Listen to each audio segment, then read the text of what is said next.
And welcome to Verdict 2016 with me, Aishwarya Kapoor. Let us start with the headlines. 13 people injured in post-poll violence following fifth phase of voting in West Bengal. BJP files complaint with Election Commission. Alleges TMC supporters incited violence. Election expenses of candidates or party leaders travelling abroad to be included in expenditure. Inducement of overseas electors will be electoral offence. Tamil Nadu government transfers two top officials, including Chennai City Police Commissioner, ahead of assembly elections in the state on 16th of May. On the top story, the Election Commission has said that the expenses by political leaders and candidates travelling abroad to woo NRI voters will be included in the expenditure of the candidates. The Commission, however, clarified that any inducement to overseas electorals by way of air tickets or any other allurements to come to India for the purpose of voting will amount to the electoral offence of bribery. Now, the rules will reportedly be applicable in all elections in future, including those to Lok Sabha as well as assembly elections. Let's bring you news from the state of West Bengal now.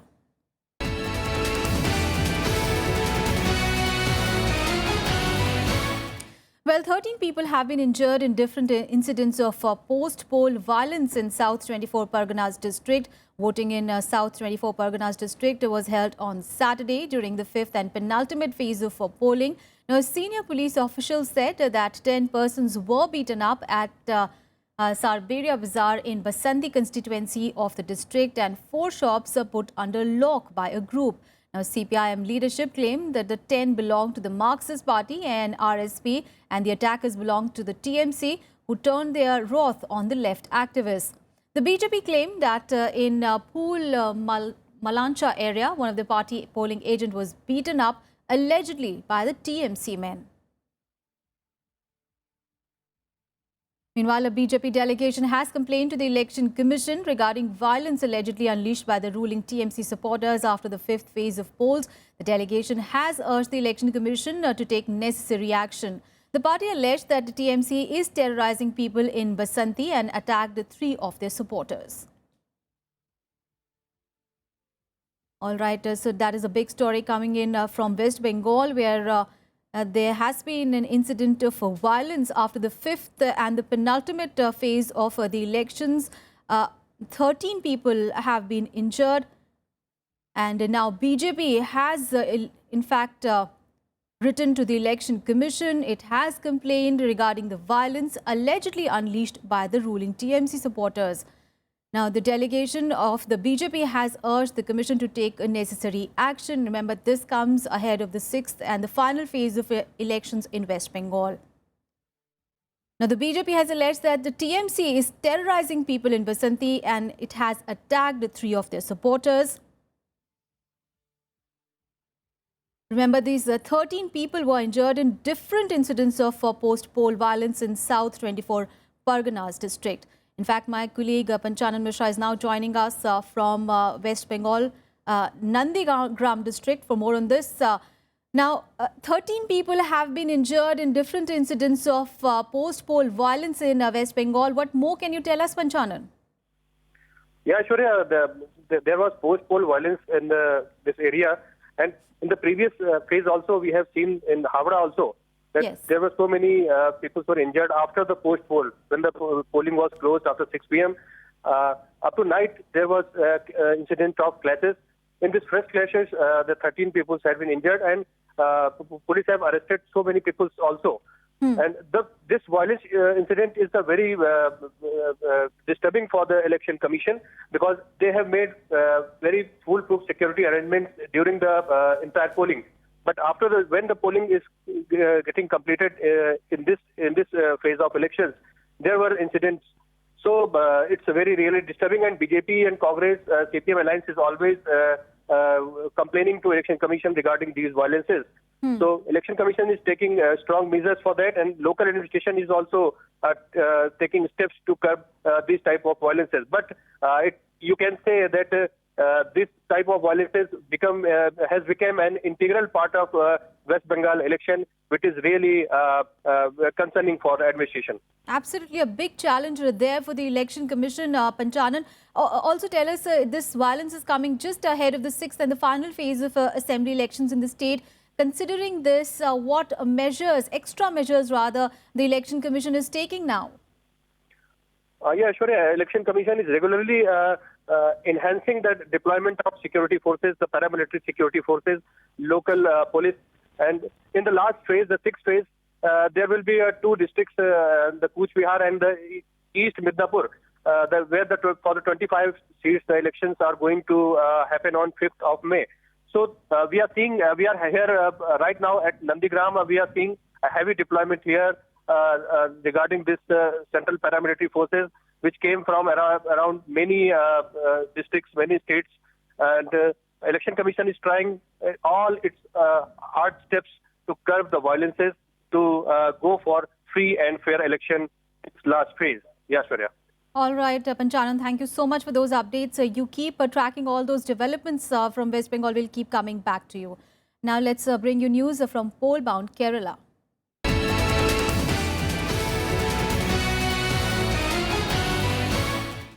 Well, the final list of candidates for the Kerala Assembly polls will be ready when the deadline for withdrawal of candidature ends. Now, today is the last day for withdrawal of nominations. Meanwhile, campaigning has entered a new phase with the national leaders arriving in the state for electioneering.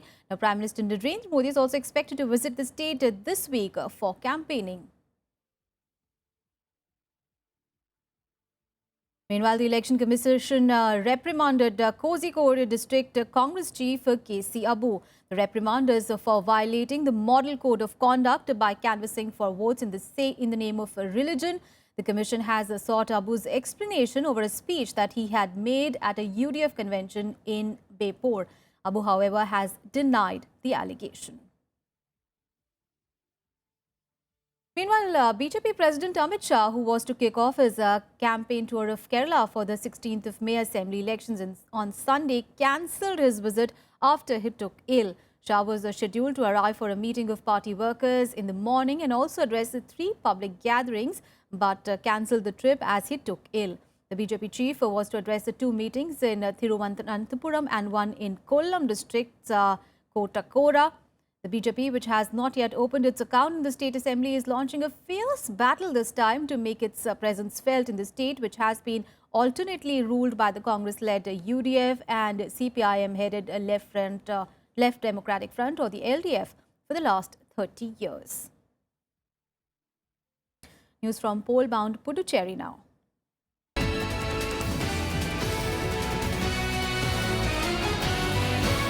Well, 366 nominations for the Puducherry Assembly elections, including that of Chief Minister N. Rangasamy, have been found to be in order at the end of the scrutiny of the papers filed by the candidates. A total of 424 nominations were filed by candidates, of which 58 nominations were rejected. Now, today is the last day for the withdrawal of nominations. While Congress and DMK have formed an alliance to fight the polls, now most of the other parties, including AIADMK, and the ruling AINRC, are going it all alone in the polls. And in Verdict 2016, we'll take a very short break. We'll be right back. Stay tuned.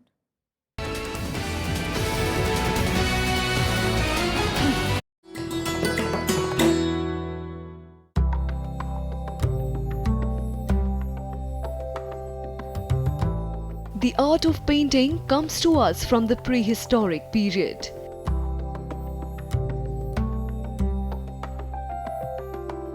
Paintings are also a valuable source of information about their age. Like this depiction of the wedding procession of Dara Shikoh. The eldest son of Mughal Emperor Shah Jahan had a Mughal wedding with distinctive Indian elements. Like the veil he wears to the pomp and show of the Bharat in Hindu weddings.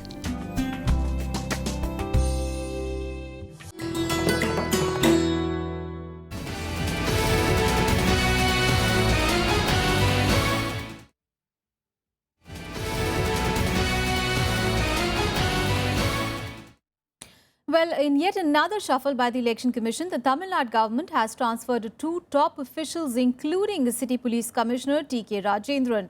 The Election Commission has posted additional Director General of Police Ashutosh Shukla as the new Police Commissioner of Chennai, replacing Director General of Police T.K. Rajendran. Meanwhile, ADGP C. Sailendra Babu, who is heading the Coastal Security Group, has now been posted as the ADGP Law and Order, replacing J.K. Tripathi. The outgoing officers were not given a posting, and now the transfers committee after K.P. Mahendran was appointed as the DGP elections.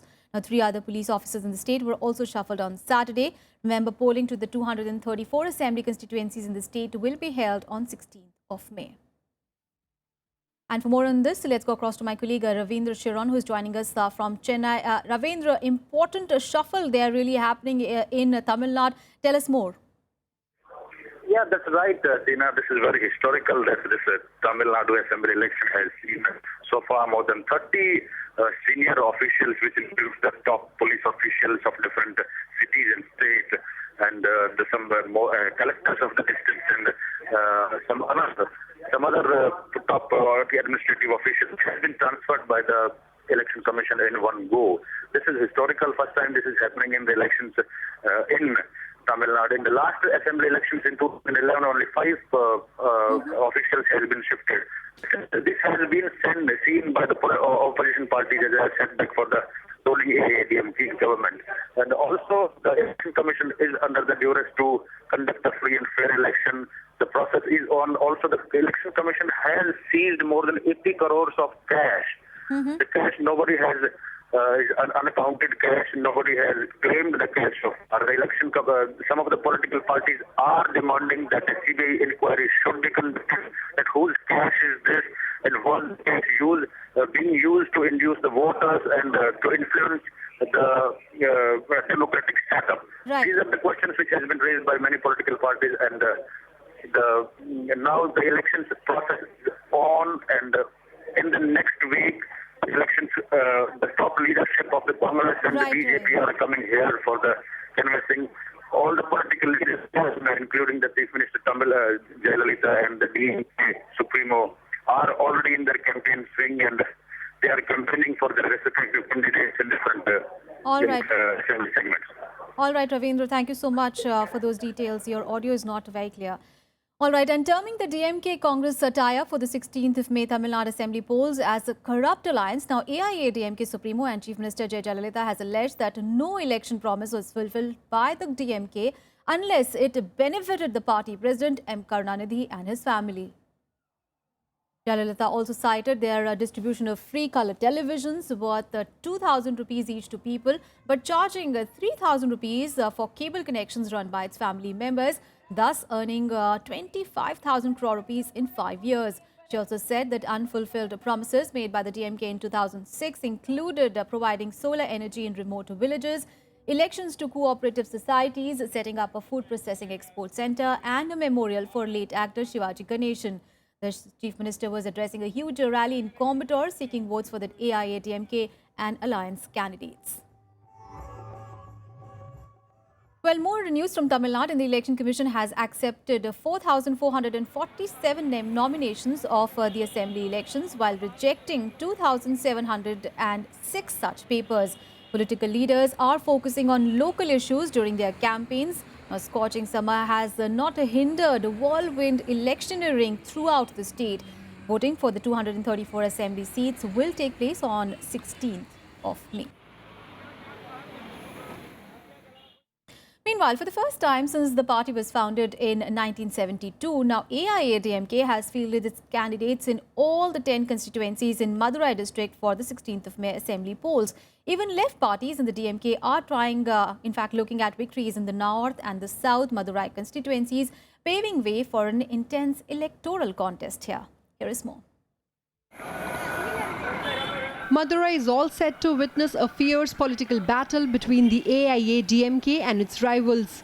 The maximum seats the ruling party has contested in the city was during the 1977 and 2006 elections. The party contested 8 of the 10 constituencies while giving 2 to allies. In 2011, it contested 6 seats and gave 4 to its allies, But this time it is fielding candidates in all 10 seats.